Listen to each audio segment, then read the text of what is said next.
Now, do you have maybe a family heirloom or something you picked up along the way that is just sitting in your garage, but you've always kind of wondered if it was worth anything? Well, now you can actually really find out. That's right, because just like the famous TV show Antique Roadshow, What's It Worth is bringing nationally known appraisers to Tucson to check out your antiques, to not only tell us about the event, but also do some appraisals right here on our show are Kim Sparling and James Supp. Thank you so much for being here. Well, thanks for having us. This is really exciting. I know a lot of people in the building are bringing in some of their antiques for us to look at today. But before we get into that, let's really talk, Kim, about What's It Worth? What's It Worth is, just as you said, it's an antiques appraisal fair where you can bring your family heirlooms to find out more about them, or perhaps a collectible that you have found at your local yard sale, your thrift shop, and you can find out something more about it and you can have it appraised. Now, the nice thing about this event is that when you come in to get your appraisal, you don't have to stand in line. There are chairs, so you can sit down and move forward in your chairs in line. And then after you get your appraisal, there is a collectible clips booth where you can go and have your experience videotaped. So that, and we will post that on our What's It Worth website, which is whatsitworth.org with a Z. And you can send your family and friends to see your 30 seconds of fame and watch your appraisal. Once that's done, we also have some other activities this year. We've expanded to include what we call sort of a shopping area where there'll be demonstrations. Spirited Hands Studio is coming, and they actually shop at Assistance Leagues for great art. We have Assistance League has a thrift store, and they do shop there as well as other local thrift shops to find jackets, t-shirts that they can repurpose, reuse, recycle, and they will be giving demonstrations on how to do that. Zocalo is there. Bob and his wife shop in Mexico, Central America, and South America for antiques, as well as new items. Kay Benita is going to be there showing us how to make paper flowers, and Mo's Gallery and Fine Framing will be talking about how to preserve your family heirlooms. So that how do you frame something that's valuable, how do you mat it? In addition, one of our appraisers, Colleen Fesco, said she often gets the question, I want to leave this to my heirs. So I just want to know more about it. I want to write a note on the back of this painting and say what's its value. So Mesh, Clark, and Rothschild will be there talking about estate planning. How do you leave it to your heirs? Colleen also said she's had a few people who come in and say, now this is very valuable. I want to donate it to the Metropolitan Museum. I want it to hang in the foyer.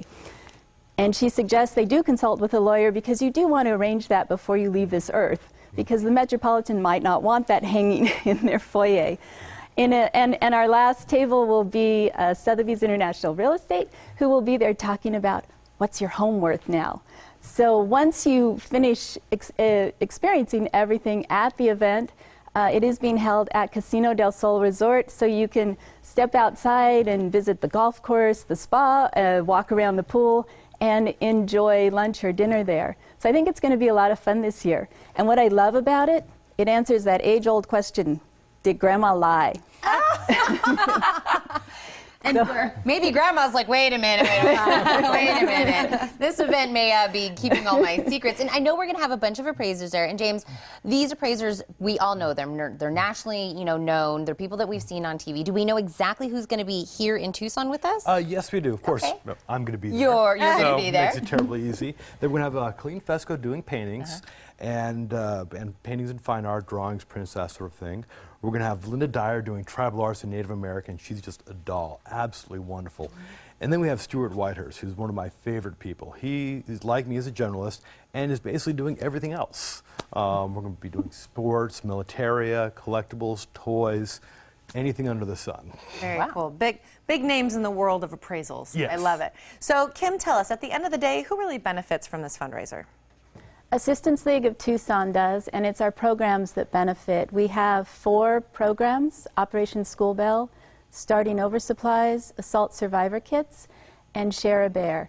And our flagship program is Operation School Bell, and through this program we provide brand new school clothing, backpacks of school supplies and books to about 4,000 children in need each year here in Tucson. We work with over 30 schools in the Tucson area. They come to our Philanthropic Programs Center to where they receive brand new clothing. And I remember one day a little guy, he was about 10. Well, he wasn't that little. He was 10 years old. And he came in, they get off the bus, they come in, they sit down, and a volunteer comes up, and one by one they take them into sort of the shopping area where all the clothes and the shoes are, and they make sure they get clothing that fits. Because when you go to school and you look like everybody else at school, you're not teased, you're not bullied, you're more likely to go back. So, you know, if you're not wearing your mom's old pink tennis shoes 2 sizes too big with holes, you are going to want to go to school again. So that's our goal, is to provide that little oomph so kids will stay in school. This little guy came in and we brought him in, and the first thing you get to choose is a backpack. So you have red and blue and pink, and so he chose a bright red backpack. And we opened it up and showed him what was inside, which was school supplies and a toothbrush, toothpaste, and a comb and crayons. And he reaches in, he pulls out the toothbrush. Yeah. So then we went on, you know, we chose, they get 2 pairs of jeans, t-shirts, a warm hoodie, the whole time he's holding the toothbrush. We finally get to the shoes where they sit down and we make sure they have shoes that fit. And we said, what's with the toothbrush? Why are you holding it? And he gets this big smile on his face and he says, I don't have to share with my brothers and sisters. This is mine. So we're definitely doing some good, and we know that this money is going to be going towards, you know, a bigger purpose for this. So this is exactly why this event is here. And James, I know we're going to really quick, before we go to commercial break, we're going to show a little bit of what's going to happen when we get out there. And I know we have one item down at the very end, a book, right? So this actually came from somebody right in our office. Raul Bravo brought this in. It's a Harriet Beecher's Stowe book. Harriet Beecher Stowe. She was best known for being the author of Uncle Tom's Cabin, very influential during the Civil War. Well, this is one of her later books. It was this edition was printed in 1875. This is a first edition, and there are different cover colors, but they all have the same imprinting. It's available in blue and brown. And with the antique book world, you really want the best condition books out there. And I know Raul bought this only for $5. What kind of condition did he get it in? Well, the cover's still intact, but the paper's brittle. It's coming off. Some of the pages in the middle are starting to fox and disintegrate, so it's not in the greatest condition. But even in the state that it's in, it would still be worth around $75 to $125. Okay, for a $5 buy, that's good. Not bad. Pretty good profit there. I think that's great. And we have so many items here. We can't wait to pick your brain about them, but we're going to take a commercial break and we're going to actually look at some of these other items brought in for our appraisers today. I'm hoping to find that huge find. I know I heard some stories from last year. I'm hoping that happens here on the show. So you guys stay with us after the break and we'll take a look at all of these. Great. Well, before the break, we met Kim Sparling and James Supp and talked about the upcoming What's It Worth event. We also took a look at some items brought in to see if they were worth anything. We have even more with us, James. I just want to pick your brain. I'm hoping for that aha moment live on TV. And we actually have Marie OBrien, who is works in sales here in our building. And Marie, what did you bring for James today? I brought pens that are my father's. He's got a few things that he collects. I think this is his favorite thing that he collects, and he has many of them, and this is what he allowed me to bring today. Oh, wow. And do we know where they came from, how old they are? You know what? He's truly, he's been collecting them since he was young, and yard sales, I mean, pretty much anywhere he can find them, he's collected them and placed them together. A lot of times he didn't find them together, but over the years has a lot of them. You know, my favorite thing of what you just said, Marie, is this is what he allowed you to bring. It doesn't matter how old you are, dad and daughter, you know, dad says, this is what I'll let you take. So, James, have you had a chance to take a peek at these? Oh, yes, absolutely. Well, first off, it's a great collection of mid-20th century pen desk sets. They date from the mid-20s to the 1930s. Most of them have onyx bases of various sorts, except for this one with an enameled metal base. They're all fountain pens. Yeah, whoops, that one. Oh, wow. Wow, look at that. They've got the fancy little nib tips on it, which we don't use as much anymore now that we have wonderful ballpoints. Right. But these are still quite collectible, although the market is diminishing on it. Mm-hmm. The average value for each of these is around $100 to $200 retail, although some particular pieces might sell for quite a bit more to particular collectors who are trying to fill out their collection. For example, this lovely elephant desk set. This is actually the wrong pen for it. Oh. It should really be what's called a duotone, which is just a slightly different body type of pen. because it's mismatched, that takes the value of this one about $150 to $250. But if it had the original pen, the correct pen, it'd be about a $300 to $400 piece. Wow. Wow. Marie, you're gonna have to let your dad know. He's, I'm sure, watching. Probably going, what? No. Well, and the crazy part is these have dropped tremendously in value over the last several years because people are no longer collecting them. There's not quite the amount of interest younger collectors in the 20s, 30s, and 40s. They're more looking at things that they played with in their childhood, like Star Wars toys, things like that. So in the next few years, this market's going to be disappearing more and more, and soon it'll be non-existent because Are you hearing even the that, most Dad? valuable item, even the most valuable item still has a shelf life, Yeah. as just interest wanes. And even more of a reason to come to this event now before it's too late, right? Exactly. There you go. So Get that these time are pressure. Just beautiful. I know we have a lot of items to look at, but thank you so much for bringing Thank you. those in. That was so cool. So then I think over here we have, this is a train whistle? Yes, it's a steam whistle. It would have actually used steam that was generated by the engine to make that wonderful sound as it goes down the rails. This one dates from about 1920. It's from the very tail end of the steam era. And value-wise, $300 to $500 in its current condition. Oh, wow. We have to say Big Al from our traffic guy here on yes. Kagan 9 is the one that brought this in. So that's pretty cool. You know what he paid for it?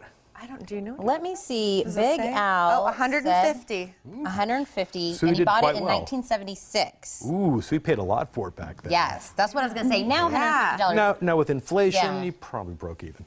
Broke even, but it's so neat, at least to look at. I mean, do you see a lot of these on the road? I've seen occasional ones. I saw a very nice one that had 3 stages. It was 3 different tones, and that was about $2,000 to $3,000. But most of them are these simple 1 stage. And I know you talked earlier about like things that we played with when we were kids. I'm not sure if this falls into that category, but Eric Balderson, who also works here on our production staff, says these are 1950s or 60s Japanese Godzilla figurines, and he brought these into our office yesterday and was very excited about this. What I know you actually had to do some research on this because these don't normally look like what we see around, the playground. Well, they're wonderful Japanese toys based from the Godzilla TV series and movies. And these two date originally from the 1960s. But the problem is those molds were reused and sold to different companies. And there were reissues even as late as the early 2000s. They were using the same molds to release new vinyl toys. So you've got to look at all the little details. They've usually got marks on the feet in Japanese that sometimes can tell you when they were made. And there's probably 40 different versions of them, plus different colors, different paint schemes. So there's just so many different styles of them. To most collectors, they just kind of blend together. But to the guys who really love these things, the rarer variations sell for far more than the other ones. But in general, these two would sell for around $60 to $80 at retail. Again, some collectors would pay quite a bit more. And this one's much later than that. This is was originally released in 1970. It's called a bull mark because on the right foot underneath there's the mark of a bull. So in the 70s, not a lot of us spoke Japanese, and it wasn't easy to go on the internet and do a translation. So that bull became the naming convention for all of these figures. This was originally made in 1970, and it sells for about $90 to $120 at retail. Wow. All right, well, not bad. And they're really cool to just look at, and I can imagine having a whole collection of them, so that's neat. So kind of moving down the line now, what are the next items we have? Well, these I really enjoy. They are steel-cut buttons from wedding dresses. So they date from the late 1800s, and what they would do is each one has a little bit of these little pieces of steel that have been faceted, so they look like rhinestones, so they really shine. And what the collector had done was wrote down what year this person got married, whose wedding dress they cut it out of. Wow. Which is wonderful, because individually, these aren't worth too much, $1 to $3 a piece. But it's really the story behind it that matters. To know that all these persons' friends, they collected all of their buttons, and 20, 30 years down the road, they can share with their kids, their grandkids. This is the button that belonged to your great-grandmother. This is your cousin Sally. And you can talk about what you liked and didn't like about the wedding. What wonderful things you saw, what family members you saw, and which ones you didn't want to see. I love that. Brilliant. That is amazing. And I know we have some prints down here. Yes, these are some wonderful autographs. Now, as I said earlier, every antique has a shelf life. And right here we've got John Wayne, Ava St. Marie from the Hitchcock films. We've got Jack Benny, old comedian, Gene Autry, old cowboy. Well, in general, most of their autographs are around $100 to $200 in most states. The difficulty is, you know, the people who really enjoy the early Hitchcock films, the people who really enjoyed Gene Autry, they're, you know, disappearing. The people don't collect him or even know about him anymore. I mean, Jack Benny was one of the funniest comedians back in the 50s and 60s. Well, who's heard of Jack Benny in Rochester nowadays? Right. I mean, do you remember the name of his wife? Nope. Mary Livingston. That's why You get paid the big bucks. I knew it. But very few people know that. So Jack Benny's autograph has gone down in value and down in collectability. Whereas nowadays, you know, Jim Carrey or these other comedians, their autographs are worth more and more because they're in the public consciousness. You know, that's really funny because I would assume they are in the public consciousness. Maybe it's not as valuable because they're signing autographs left and right, but the ones that are older and are so rare that they would be high. You know what I mean? Yeah. And so when we come, should we come with, like you said, the story or when we bought it? What should we bring? What's really important about these antiques is, to me, is the human story behind Okay. it. Why you collected it, what you know about it, what you want to know. Not only what you can share with me, but what I can share with you. That's really the magic of all of these things. Wow. The money is nice. It can be very nice. Yeah. Right. But in general, most people bring stuff because you just want to know more about Yeah. it. And that's the part that I love the most. Well, this has been absolutely incredible. We can't thank you enough for coming on and actually doing some appraisals right here on our show. And we know that lots of people are going to come out with their treasures. Yeah. So I'm going to make sure they have all the information to do that. So thank you again. Well, thank you so much. I appreciate it. Absolutely. Great. And you can get your ticket to What's It Worth by calling 345-0717 or logging into whatsitworth.org. That's What's with a Z.